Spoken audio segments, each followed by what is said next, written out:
আজকে আমরা শিখব ঝাঁপতাল।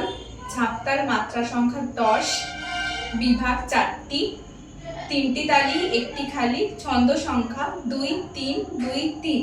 এটি একটি বিষমপদী তাল। এবার আমি হাতে আগে 1 2 করে দেখিয়ে দিচ্ছি।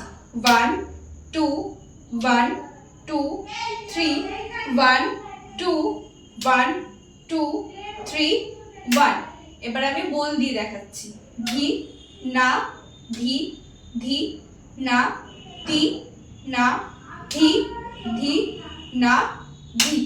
এবার আমি এক গুণ থেকে দ্বিগুণ টানা দেখাচ্ছি। দ্বিগুণে শুধুমাত্র যেটা একটা করে বললে দুটো করে জুড়ে বলবে। আমি টানা দেখাচ্ছি।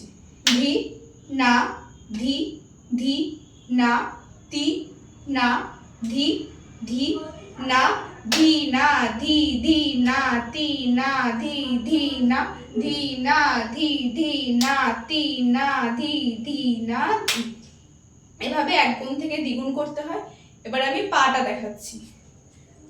ধি না ধি ধি না তি না ধি ধি না ধি। এটা হচ্ছে ঝাঁপতালের পা। এবার আমি আরেকবার দেখাচ্ছি হাতটাকে টানা পায়, মানে এক গুণ দ্বিগুণ করে পায়ে এবার এক গুণ দ্বিগুণ টানা করছি।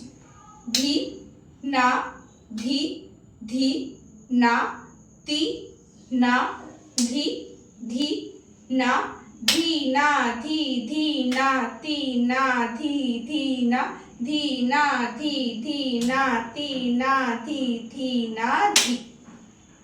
ধি না ধি ধি না তি না ধি ধি না ধি না ধি ধি না তি না ধি ধি না ধি না ধি ধি না তি না ধি ধি না। তো এইভাবেই এক গুণ থেকে দ্বিগুণ হাতে এবং পায়ে করতে হয়। তো এই ভিডিওটা ভালোভাবে দেখো, ভালোভাবে শিখে নিও। আবার দেখা হচ্ছে পরবর্তী ভিডিওতে।